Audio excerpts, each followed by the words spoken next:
A woman turned down an arranged marriage because the guy said he didn't like her dog. Meet Karishma Walia.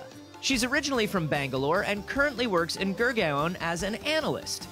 She was recently in talks to marry a guy from a well-to-do family in New Delhi. Things were going pretty well until the would-be groom said her lovable pooch would be a problem. The guy insisted the dog would put a crimp in their love life, plus he said his mom didn't like dogs.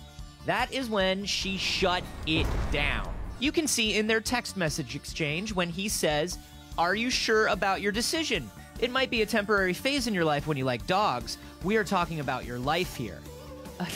A temporary phase? Love is fleeting, but dogs are forever. She responded, "Yes, I'm sure.